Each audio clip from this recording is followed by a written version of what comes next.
Monique trazendo pra gente esses detalhes, e acho que a entrevista do Ancelotti ontem fala um pouco sobre isso, né? Como ele não quis falar individualmente do Endrick, ele também não falou assim, fulano sentiu mais, sentiu menos e tal, mas ele fala, quem entrou, entrou bem, né? Os que entraram me agradaram.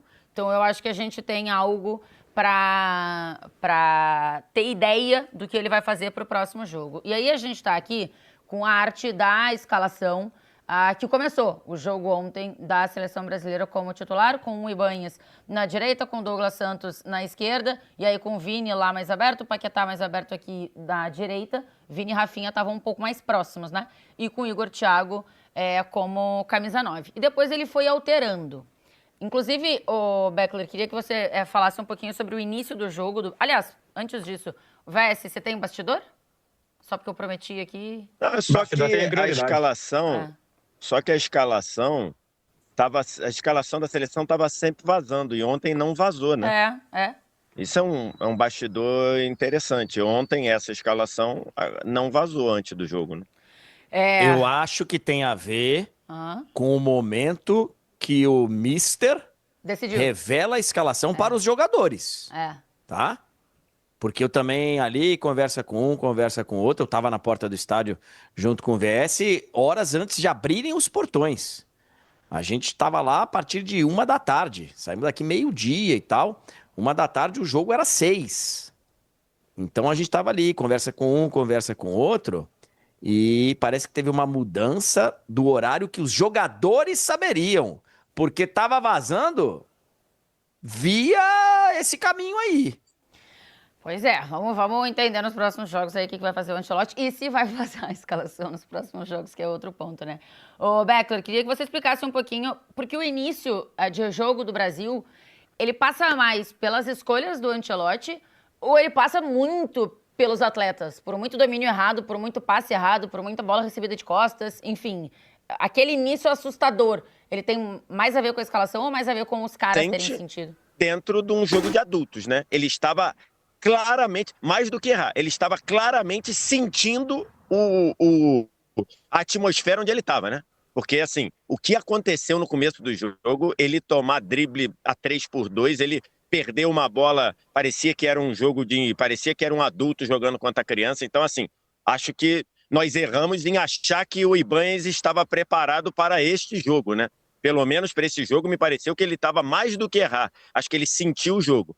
A do Douglas Santos, eu gostei porque eu já achava muito temerário o Alexandre começar jogando, então, e acho que a do Igor Thiago, tanto é que eu falei aqui, eu vou me surpreender muito se o Matheus Cunha começar jogando, não começar jogando, então a do Igor Thiago eu acho que sim, foi errado. Agora, o Igor Thiago ter voltado para o segundo tempo, para mim é algo inexplicável do ponto de vista de análise. E, de novo, assim, eu tenho certeza que eu não estou aqui para perseguir o Igor Thiago, porque eu nem o conheço. Fiquei muito emocionado e muito tocado com a história de vida. Então, assim, não estou fazendo nada no CPF, mas eu estou falando só análise do que foi o jogo. O Igor Thiago não fez nada do que ele poderia fazer no primeiro tempo. E ele voltou para o segundo tempo. E que me permite pensar, já que o Ancelotti não esclareceu, que o Ancelotti só trocou os dois no intervalo porque eles estavam amarelados. Eu posso pensar isso, porque tinha um jogador que estava jogando tão mal quanto o Casemiro, tão mal quanto o Ibanhas, ou pior, que era o Igor Thiago, e ele não foi substituído, e ainda ganhou 15 minutos para o segundo tempo. Então eu posso pensar que, na verdade, os que saíram foram só porque estavam amarelados. Então, assim, acho que ele foi muito mal em manter o Igor Thiago no jogo mais 15 minutos, e pior ainda em não botar o Endrick no jogo ontem. Não botar o Endrick no jogo de ontem é algo, assim, é um erro crasso de percepção de trabalho. Ou então chega, como disse o André, e digo, o Endrick está aqui, mas ele não vai jogar. Ele não vai jogar por causa disso, por causa daquilo, beleza, tá treinando mal, tá deslumbrado. Agora, assim, o Ronaldinho de 94, né? É o Ronaldinho que de 94. Foi para fazer parte do grupo, né? Não ia jogar. Então, assim, eu acho que ele foi mal com o Igor Thiago na escalação. Das novidades, a do Ibanhas eu estava junto com ele. Erramos os dois. A do Douglas Santos, eu acho que foi muito bem, porque eu defendia que o Douglas Santos fosse titular. E a do Igor Thiago, para mim, não tem Não tem nenhuma explicação e pior ainda ele ter jogado 15 minutos e o Endrick não ter entrado. Ele foi muito mal nas substituições. Alguém ganhou titularidade ou tanto, André? Porque ele tá vendo que o cara vai ser expulso. E isso acho que Pode tem ser? um peso muito grande, né? Porque assim, o Também Casemiro, ele vai entrar no próximo jogo sem o amarelo do jogo, né? Vai entrar podendo ter que cumprir suspensão contra a Escócia. Mas assim, eu não sei, eu adoraria ter essa convicção que nem você tá sugerindo aí. Então, mas já teve outras vezes, o Ancelotti dirigiu o Casemiro 1 milhão de vezes e que ele estava amarelado, jogos duros, lá e cá, que ele corria risco de segundo amarelo e ele não tirava porque estava bem. Eu acho que se o Casemiro tivesse bem, ele não Ontem, tivesse Copa do teria tirado. Mundo, ontem eu acho que ele teve convicção, cara. Esse cara vai tomar o cartão vermelho, ele vai me deixar no mato.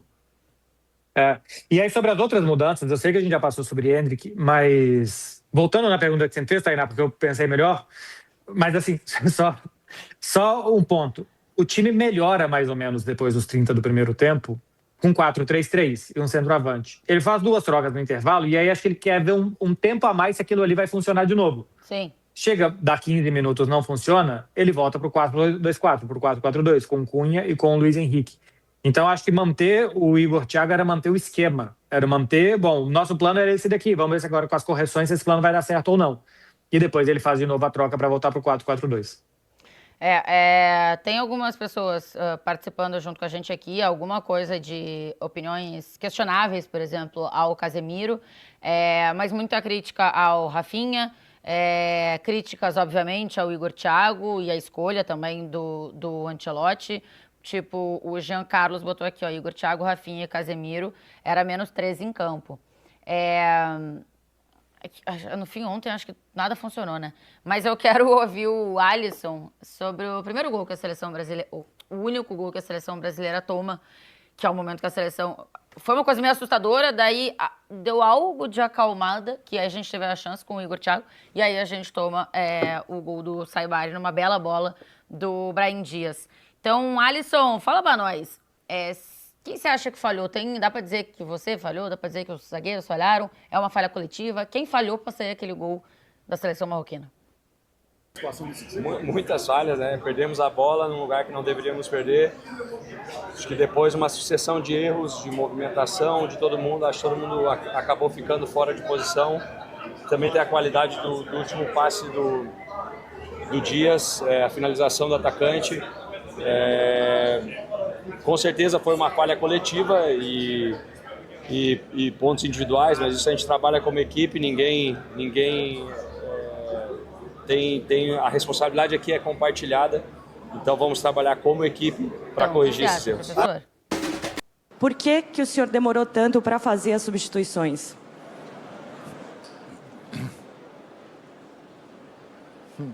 Bom, fez dopo sostituição, minuto 45 e outra minuto 59. Entendeu? 2 cambios, minuto 45. Outro minuto 59. Eu acho que não é perdido tempo para fazer cambio. E aí a gente já tá com as substituições que fez o Ancelotti. De fato, quando ele fala ali, né? Fez 2 mudanças no minuto 45. No intervalo, ele já faz 2 alterações de 2 caras que estavam jogando muito mal. Que estavam amarelados, mas que estavam jogando muito mal. Que era Casemiro e Ibañez. Depois ele faz mais 2, e aí coloca Fabinho e Danilo.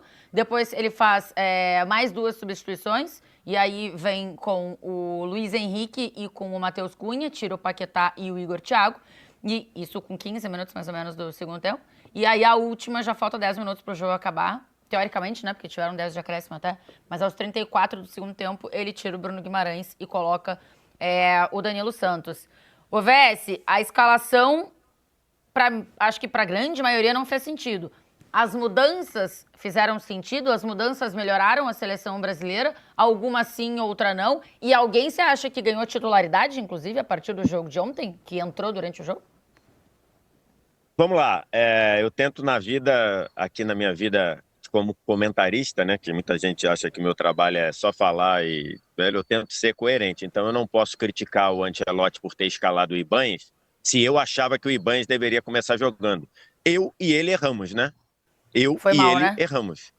Porque o Ou Ibanez foi o não é... Ibanez que errou, né? Mas então... Tá? Eu também Quem errou Mas é foi que o mais... Ibanez, não foi você, não foi o Carleto.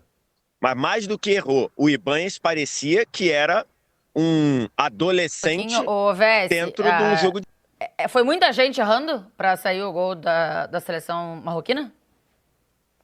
Sim, foi muita gente errando. Eu só queria falar rapidinho sobre o Casemiro.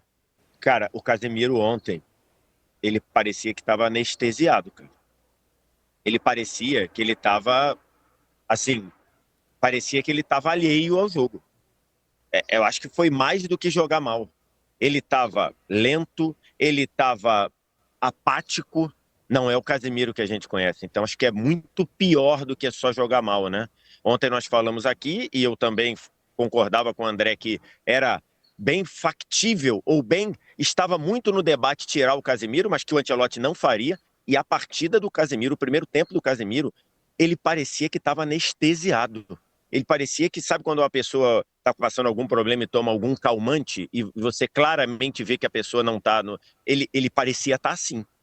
Então, assim, e acho que, de novo, estou na dúvida se o Ancelotti tirou porque ele estava numa partida terrível ou se o Ancelotti tirou porque ele tinha cartão amarelo. Sobre o gol, o passe do Ibanez é forçado e muito forte.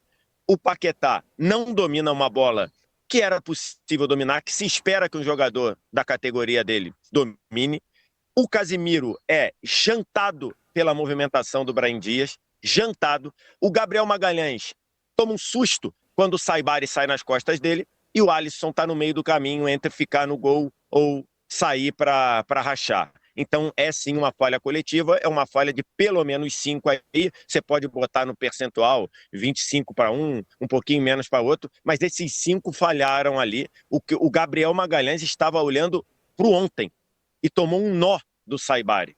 Ô, VS, o Alisson, perdão, Beckler, se o Alisson fica no meio do caminho, talvez ainda desse jeito, porque ele podia meter a mão na bola.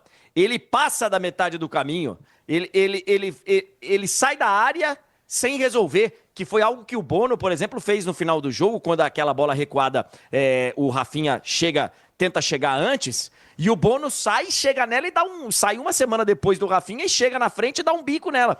O Alisson acho que pensou, vou chegar, passa da metade do caminho e aí fala, epa, agora não posso mais meter a mão na bola. E erra também.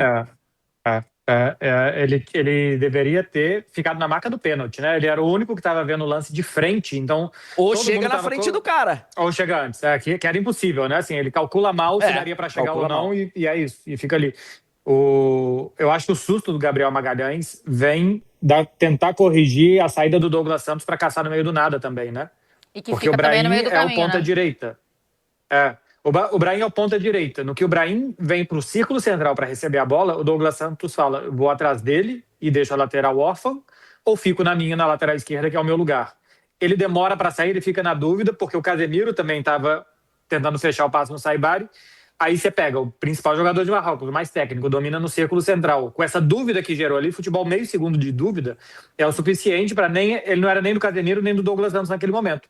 Aí o Gabriel Magalhães fica vendido, não sabe se corre para cobrir lateral esquerda ou para pegar o Saibari que estava nas costas dele e do Marquinhos, e saiu o gol. Mas essa movimentação do Brahim ali gerou essa dúvida de Douglas e de Casemiro, que desmontou todo o resto da defesa.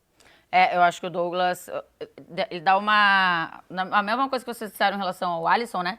Que é meio um vou, não vou. Porque no fim ele sai tanto que ele acaba não conseguindo fazer nada, né? Porque ele não tem como colocar a mão na bola ali, ele já tá fora da área. O Douglas é a mesma coisa, ele vai e no que o Brahim domina a bola pra meter pro Saibari, ele pensa, opa, peraí que eu vou seguir o cara que tá entrando aqui nas minhas costas. Só que você já tinha chegado ali pra parar, ou pra parar a jogada, ou pra atrapalhar, pra fazer pressão no cara que tá com a bola, enfim. E aí, no fim, ele não faz nenhuma coisa nem outra, né? Ele dá uma seguradinha, quando ele pensa em ir pra trás, a bola já saiu. O pé dele já foi enfiado pro Saibari fazer o 1-0. Ô, Vessi, a nossa grande questão ontem, passou muito pelo nosso meio-campo, foi... Vocês já falaram muito do Casemiro aqui, fazer um jogo muito ruim.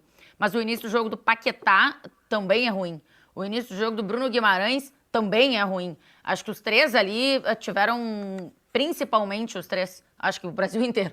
Mas principalmente os três, um início de jogo muito ruim, né? E aí, quando o meio-campo não consegue fazer nada, acho que a gente acabou ficando muito exposto. E a sensação que você falou do Casemiro, em algum momento eu tive isso dos três caras do meio-campo. Porque em algum momento eu acho que o Paquetá perde uma bola e ele meio abre o braço assim, tipo, e aí?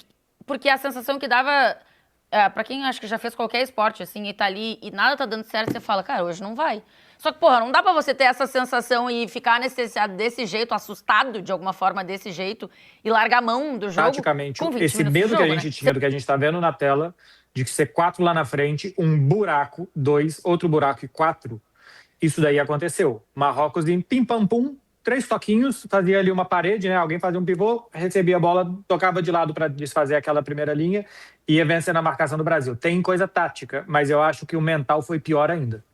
O Brasil foi uma paçoca dentro de campo. O Brasil esfarelando a cada bola que chegava, que os caras não conseguiam dominar de costas, que os caras não conseguiam passar, lançamento para ninguém. Pressão de Marrocos fazia com que o Brasil não jogasse em bola longa, que o Brasil desse chutão para tirar a água entrando dentro do barco sem parar. Tanto que o Ancelotti faz na parada de hidratação, que o futebol, aliás, virou basquete, né? Agora é dividido em 4 quartos, tem 3 minutos ali que para tudo, que aqui nos Estados Unidos, pelo menos, a transmissão acaba, vai para comercial, 3 minutos de comercial e depois volta. Assim, que deram um jeito de monetizar dentro de um jogo de futebol. Mas ali o Ancelotti desfaz esse 4-2-4, passa o Rafinha para a ponta direita, o Paquetá por dentro, ele e o Bruno Guimarães dão um passinho à frente para virar um 4-3-3. Não melhora, o Brasil volta da pausa de hidratação aos 26 e até aos 30 o Marrocos ainda consegue 2 vezes furar a linha de marcação do Brasil e tal, até que sai o gol. Depois do gol, o Marrocos dá uma baixada, o Brasil se sente um pouquinho melhor, passa o susto e o Brasil joga relativamente melhor, ou pelo menos deixa de perder, né? O Brasil para de perder, porque até então o Brasil estava perdendo, ia continuar perdendo, ia perder cada vez mais, ia tomar mais gols. Mas a minha preocupação tática do que a gente está vendo aí em campo é que o Ancelotti preparou o time desde o ano passado com uma coerência e um pragmatismo que você vai gostar mais ou menos, mas você fala, pode dar certo. Porque esse time tem um caminho para se fazer, agora vamos ver se esse time melhora. 2 pontas que vão funcionar como meio-campistas na hora de defender, que vão atacar, que esse time vai ligar muito rápido o ataque. Isso daí. Jogou assim contra os asiáticos, jogou assim contra os africanos, jogou assim em março contra os europeus. E para a Copa do Mundo ele desfez isso com o Paquetá e com o Igor Thiago. Ele desfez de novo aos 30 minutos, ele refez ao segundo tempo. O Brasil vai para a segunda rodada de Copa, começando de novo. Começando de novo. Reset, borrão e conta nova na Espanha. Como é que era? O João Canabrava, André, você que gosta, passa a régua e fecha a conta. Fecha a conta e passa a régua. Mas fecha a conta e passa a régua. Eu que gosto do quê? Só pra deixar claro. Do humor do João Canabrava, né? Ah, tá. João Canabrava. Chico Anísio, Tom Cavalcante. Inesquecível. Tom Cavalcante, um personagem de Chico Anísio, não era? Isso. Escolinha do professor Raimundo. Mas é isso, o Brasil vai para a segunda rodada, fecha a conta, passa a régua, arranca a página e começa de novo. Dá um reset na seleção dentro da Copa do Mundo. Então tudo que a gente construiu até aqui, ele chegou à conclusão que não deu certo, desfez, e agora vamos ver se encaixa assim e o time começa a jogar alguma coisa. Bom, e aí ele fez, como disse o Beckler, mudanças na parada sem mudar os caras, mudando os caras de lugar, enfim. Depois ele fez mudança com os caras mudando pro segundo tempo. Depois ele, com uns 15 minutos, faz mais mudança. Ancelotti, você demorou pra mudar? Qual foi a situação? Assim, Fabinho entrou bem, né? O Casemiro tava muito mal, mas o Fabinho entrou bem. Uhum. Entrou bem. Ele já tinha entrado. E o entrou bem, que mostra que a preocupação que eu estava, que... teve gente que concordou comigo, teve gente que discordou, tá tudo certo, mas eu tinha ali uma apreensão ruim com o Casemiro e assim, acho que hoje isso só tá evidenciado, porque o Fabinho não faz nenhuma partida espetacular, não é nada espetacular, mas é um arroz e feijão que é bem melhor do que o do Casemiro, bem melhor. Então assim, eu não sei se ele vai ter peito para tirar o Casemiro. E aí, peito, sei lá, se ele vai ter mesmo vontade de tirar o Casemiro, mesmo tendo entregado, assim, mesmo estando abaixo, vai. Uhum. Eu não sei se ele vai tirar. Não sei se ele vai tirar, porque é um cara de confiança dele e tal, então pode ser que ele ainda insista. Mas o Fabinho poderia tranquilamente ser titular. Acho que o Danilo vai ser titular na lateral direita. porque bem ou mal, ele é melhor do que o Ibañez.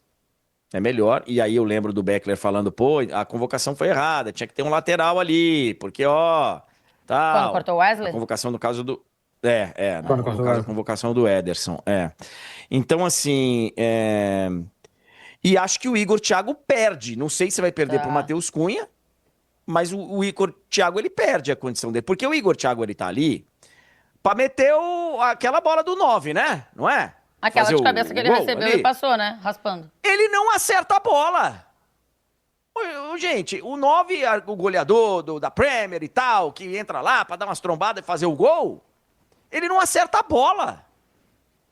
Então, eu acho que ele perde. Não sei pra quem. Eu acho que o Igor Thiago ele vai voltar pro final da fila como ele aparentemente foi convocado para.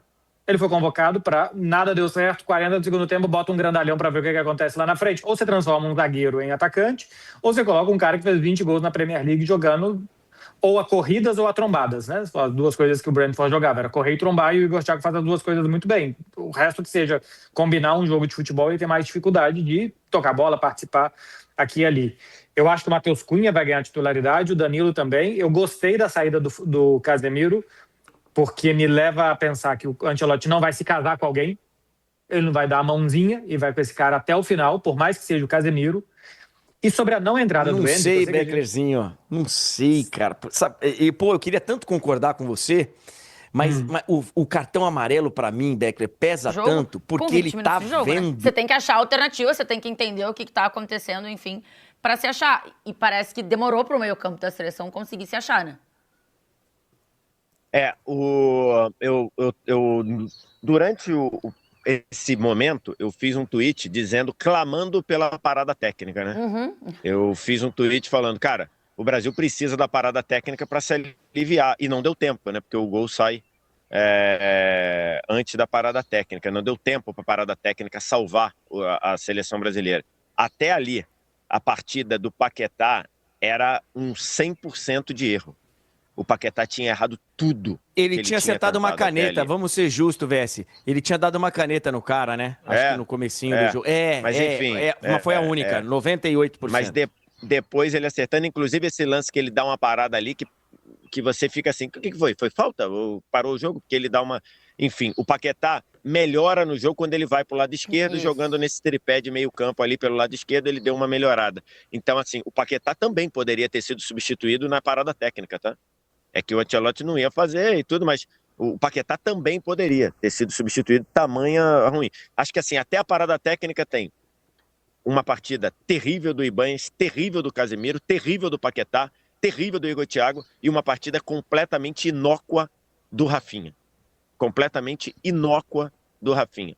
Incompatível com um jogador top mundial igual é o Rafinha. Então, e depois da parada técnica, melhora um pouco quando o Rafinha vem pro lado direito, não também produz nada, e o Paquetá vai para o lado esquerdo, o Paquetá, a jogada do gol começa com o Paquetá brigando pela bola no lado esquerdo, depois ele ainda finaliza aquela bola de voleio que o Bono pegou, então o Paquetá melhorou um pouco no jogo quando ele foi para o lado esquerdo, mas acho que os nossos problemas para o meio campo estão materializados quando 4 jogadores do Marrocos, o Onari, o Boadi, o Saibari e o Brahim Dias dominaram completamente o meio-campo do Brasil. O Brahim Dias saindo da direita para o meio, o Saibari fazendo o movimento que qualquer falso 9 faz, que é sair do atacante para vir dialogar no meio. Esses 4, eles destruíram o meio-campo do Brasil. Então, isso daí acho que era um ponto claro, e pelo menos isso o Ancelotti mudou na parada técnica, né? Mandou o Paquetá para o lado esquerdo, trouxe o Rafinha para o lado direito, e o Brasil viveu